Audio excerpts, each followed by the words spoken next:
What's going on, Kingdom Chorus family? Eric Abbott here again.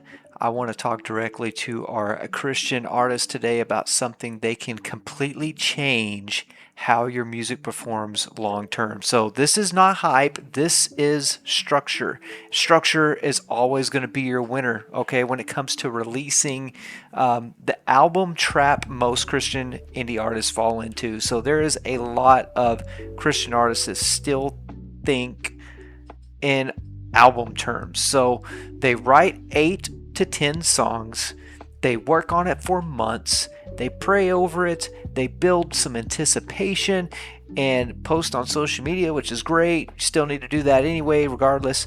Then they drop everything on the same day. And what happens? All those songs compete with each other immediately. So you get one announcement, one pitch window, one release radar moment, one spike of attention, then the project starts to quickly drift into the catalog.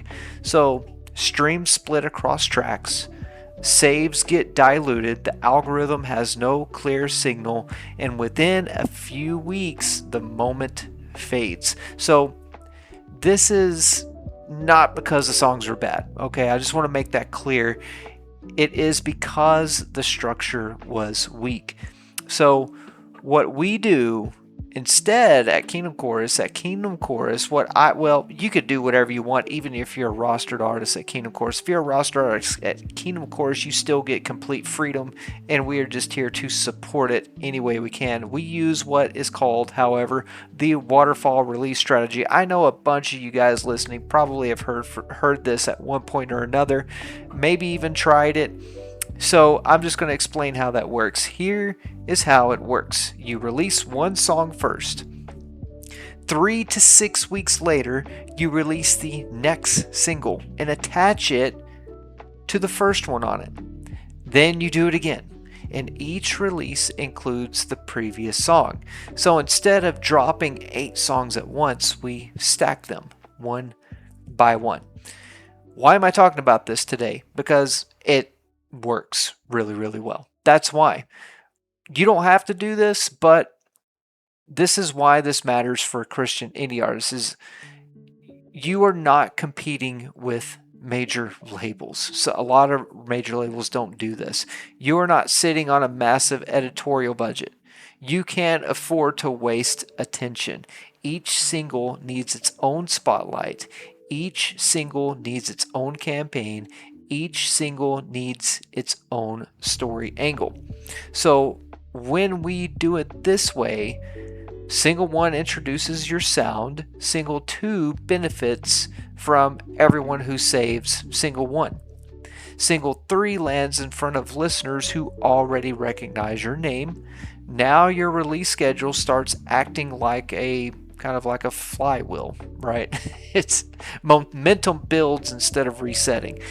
So how the algorithm responds is very nice. This is where most artists do not understand what is happening behind the scenes. So when listeners save your song, when they replay your song, when they add it to playlists, Spotify gathers that behavioral data.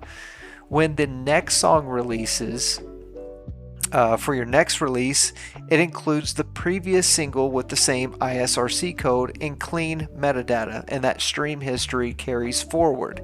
So you're not starting over, you are layering signal. That compounding effect is very powerful on Spotify, especially for artists building from zero to real traction. The simple timeline we recommend, and here's the simple version for you. Week 1, single 1. Week 4 or 5 even, you can release the single 2 plus single 1 with it. And it'll kind of work like as an EP release, right? So you just make sure you have the newest one on the very top. Week 8 to week 9, it's a good thing to do single 3 plus the earlier songs, and you just keep stacking until the final drop on your album becomes the full album event. By the time the project is complete, every song has had its own campaign window. So that's a strategic really good strategic stewardship of your music. So common mistakes to avoid, there are two things that can break this. First, the distributor setup. You must preserve the ISRC codes. You must keep the audio identical. You must keep the metadata clean. If you change those things, you can fracture the stream history. So second is lazy content. Each and every release needs a new pre-save push. You need a fresh short form clips. So you need reels, you need YouTube shorts, you need to be testing different stuff on different social networks, see what works for you.